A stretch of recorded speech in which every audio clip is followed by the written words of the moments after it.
When the outdated tactics get left behind, it's time we stop. Marketers look around when your ranking's going down.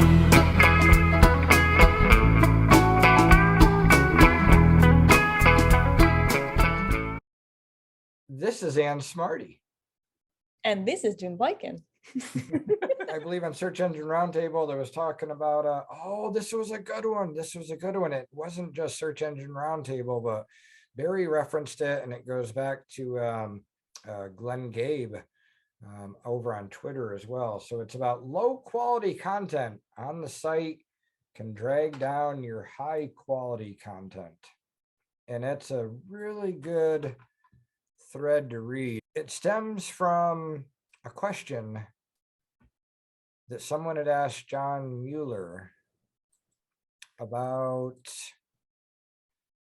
They said they had different languages of their site, different language versions. They said English, Japanese, French, who knows, different versions. And they asked if any of the other countries' versions, they said if any of those other country versions are looked at as low quality, could it hurt my .com English versions of the pages?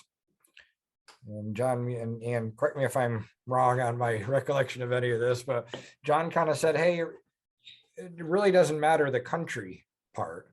If you have a section of your website that Google deems as low quality, it can bring down the quality of your good stuff, the high quality.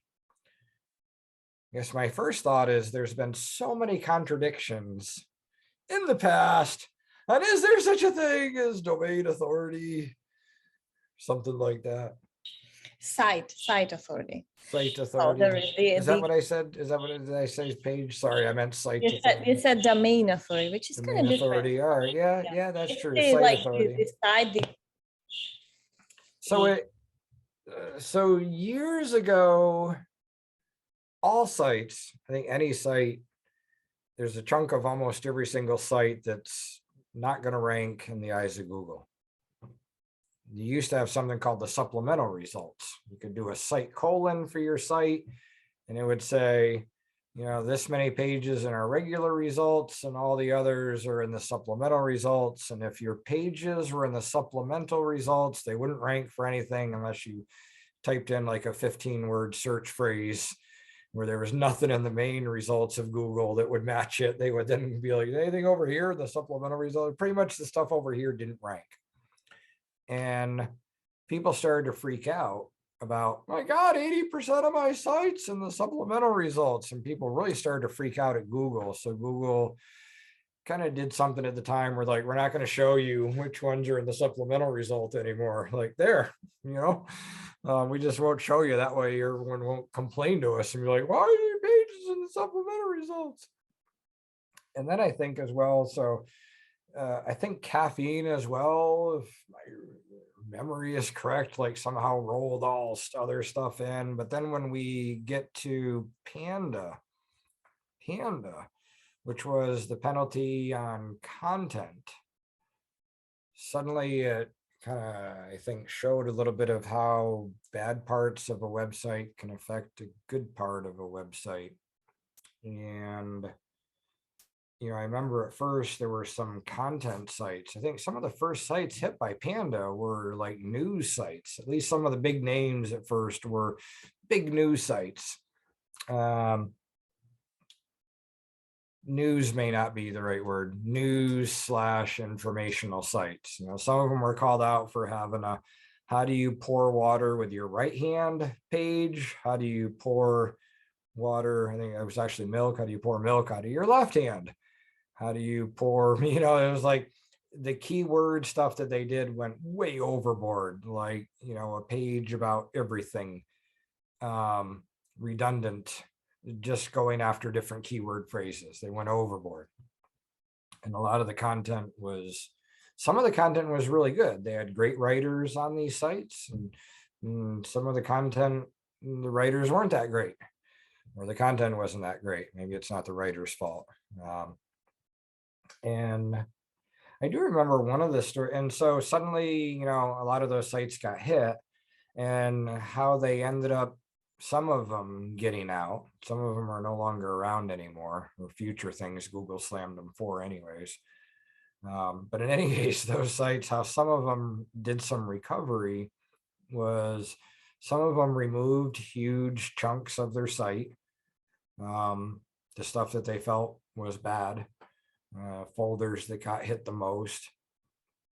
I remember another site moved all the authors to a subdomain, and it actually worked. Some authors, the content went right back to where it used to rank when it was on the regular domain and not on they put each author as a subdomain, like John Smith dot big company site, and every single author, and the good ones, their rankings went right back to what they were when they were on the 4 domains, and the bad ones like stayed bad, but it didn't affect, now that you put everyone on a separate subdomain. Was another interesting way that someone solved that. But here's, I think, one of the things that I'm not sure if people realize. If you look at any one of your web pages, your page has a value, and part of that value is based on how many links are on that page. And if you've got, say, 50 links on that page, Google's going to say, how trusted are each of those 50 links? Because part of the value of your page is the value of what you link out to. If you link out to a bunch of crap, Google's going to say your page isn't that great because you link out to a bunch of low quality junk. But if you link out to really high quality stuff, Google's going to say this is great. Well, let's say you've got, let's say you got 100 links on one of your internal pages. You got your blue widget page, you got 100 links. And let's say if out of those 100 links, 50 of them, Google says, these pages stink. These pages, we're going to these pages that, there's 100 links on this page. Maybe the top section is products and the bottom section is content. And you get 50 and 50, and Google says, your content is junk. And so Google says, all right, what's the value of your page you're on? Well, 50 of the links are good, but these 50 are bad. And maybe the value altogether is 5 average, and that 5 average of your links is added to your page, where you could have had a 10 average if you linked out to all good stuff. So if you had a section of your site that was bad content, the stuff that links to it, gets lowered in value because it links to that. It's like kind of like a cancer. And so because and then the page above that gets lower valued as well, because all the score, keeps going down. And so, sections, if there is a section of your website that Google doesn't like, it can lower the value of your site, which is kind of a sad thing. I liked it the other way, where Google would just be like, if we don't like it, we'll ignore it and we're not going to hurt you. And now it's like, no, if there's something we don't like, algorithmically, we're going to hurt you. And it's like, some of the stuff maybe should be there, and Google, if you don't like it, ignore it. And oftentimes, or sometimes, we're doing things like, hey, let's block these pages with robot text, or, a no index follow, or no index, no follow, or something to block these pages from Google, but keep them on the site because they're good for the user. But yeah, and so. But that also brings another interesting question. How does Google define low quality content?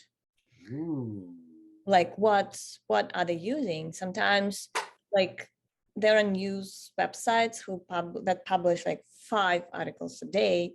One of them is expert column, and the other 4 are just republishing news for their readers to kind of be on top of things. The rules probably change depending on your site's trust. So new site, not all that trusted. Yeah, don't do duplicate content. You better follow every rule to a T.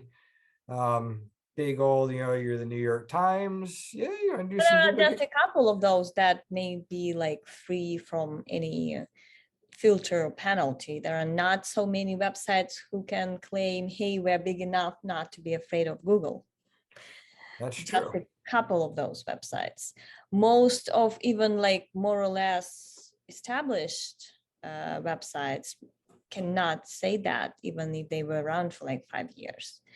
So now when they see their rankings decreasing, and they may assume that's because we have those several articles a day that do not bring any signals, but they are for our users. Maybe those are recaps from forums, maybe those are recaps from news. Those are not for rankings, but for our subscribers to know what's going on.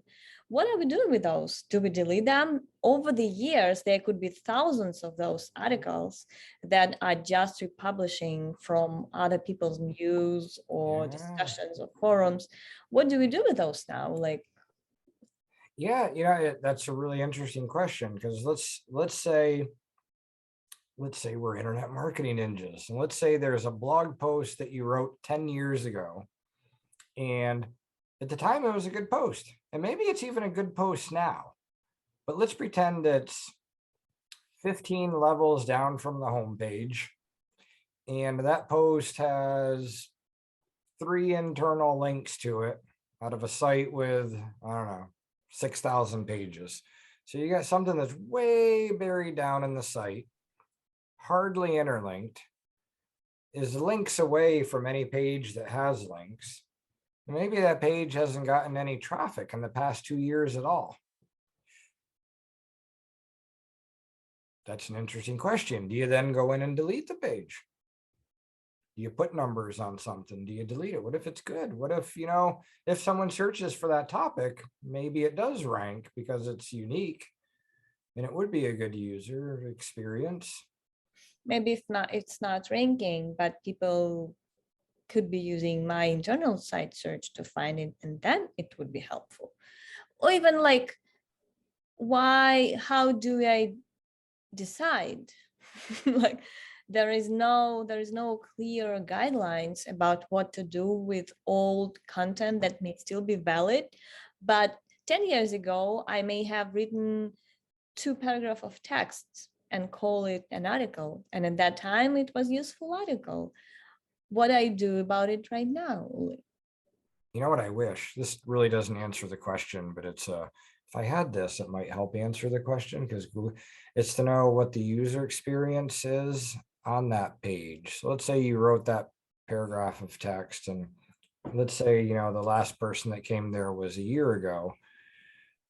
The real question is, if someone ran a search in Google to find that page, did they find the answer to what they were looking for? And that's the problem is we don't know from looking at analytics on the bounces. They may have found their answer and gone off to Twitter or Facebook or Wikipedia or whatever, or they may have gone back to Google and run another search because they said, I didn't find my answer. And that's part of how a piece of information that Google knows that we don't, that is kind of the answer to that. If the users are finding what they're looking for, hey, great. Maybe we can put some video recordings of users, use a program like FigPi, FIGPII. They can do like heat maps and record videos of people on the site. There's other programs that do that, but and then see. But even if you see what someone's scrolling around and doing, you still don't know where they went afterwards. And that's an interesting thing about all the heat maps and click tracking software and even watching videos, is you really don't know what's in the person's mind, and you don't know what they did after they were on your page. And that's where the answer lies. And Google knows if they went back to Google, and we don't. And they don't show us that data. There's an unfortunate thing. People look at bounce rates and think that's useful, and it's only useful if you know if it's a good bounce or a bad bounce. Someone searches for, what is the temperature in your town, and your page says it's 43, they're going to be on the page for a half a second and leave, but they found the answer. And that's a good bounce. Yeah, and I think that an important takeaway from this discussion is that even though we're like years beyond Panda, Google is still using that signal of having 80% of your website of fluff content. Well, you don't have to be really worried if they're like, if you have 1,000 pages and you think that like 200 of those are outdated articles that are not as useful maybe these days as they were like 2 years ago.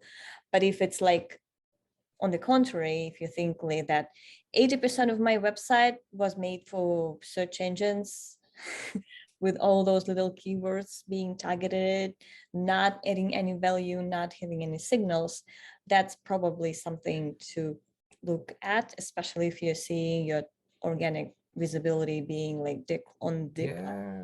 for a few months or years. And looking at historical traffic to pages as well. And we also have an internal tool that looks at a handful of things. You know, what are all the URLs that we were able to grab via spidering your site and all of your site maps, and kind of say, here's the URLs we know about.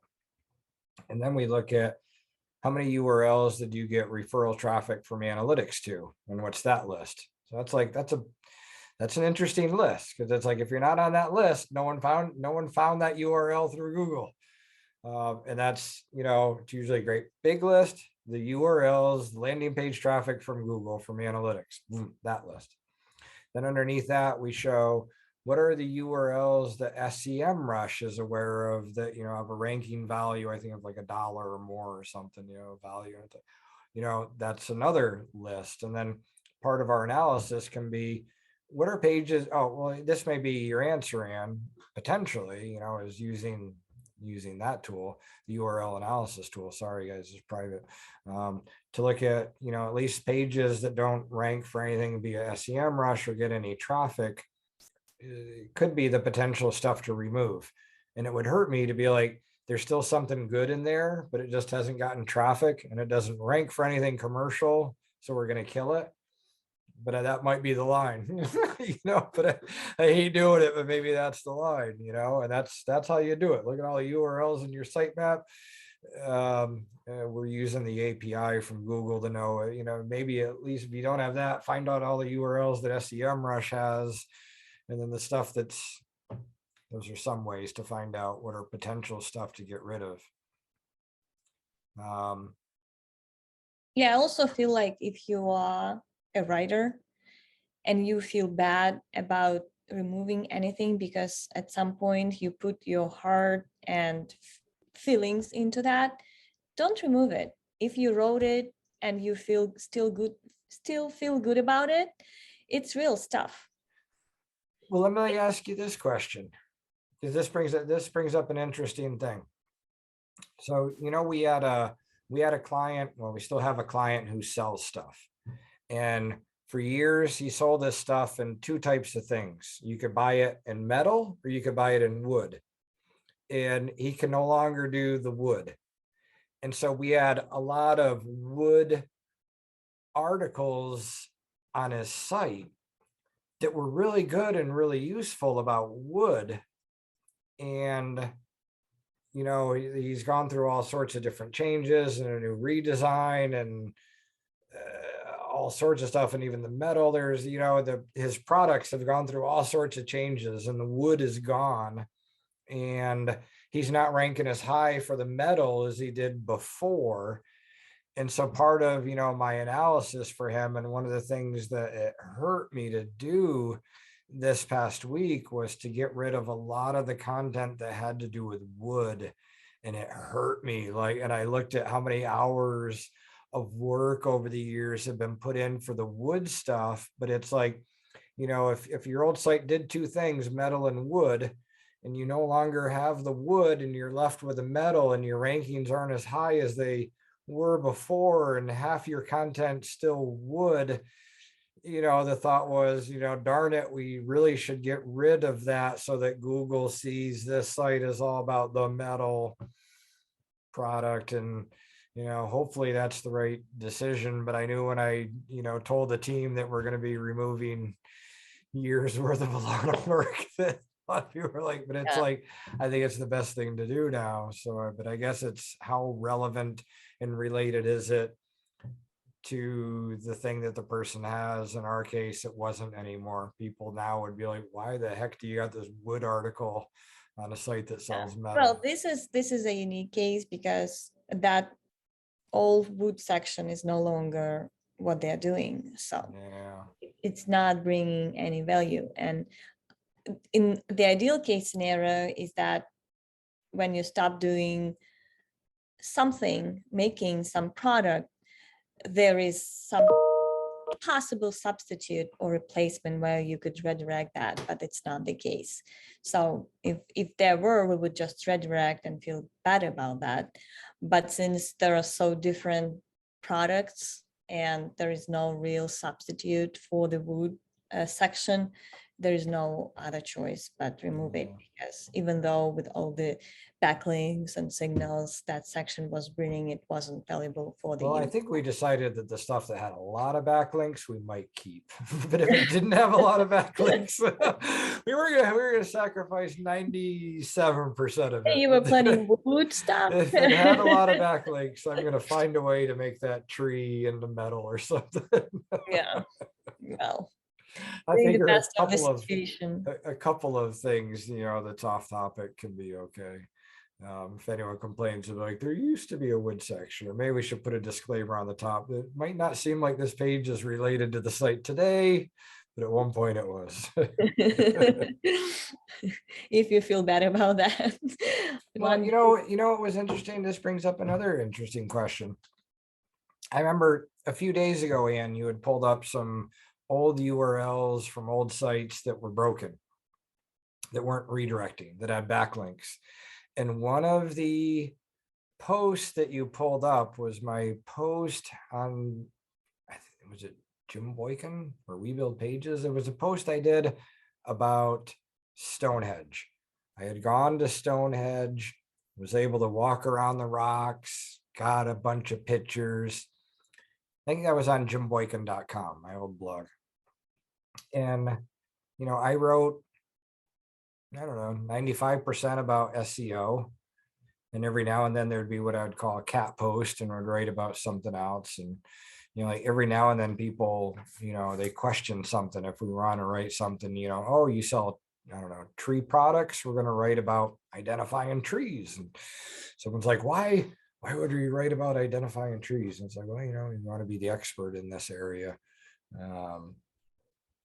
And where was I going with that, Ann? I lost my train of thought. Stonehenge and where to. Oh, Stonehenge, yeah.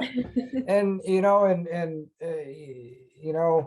that certainly wasn't related to SEO, but every now and then, if there's something, like where else was I going to post it?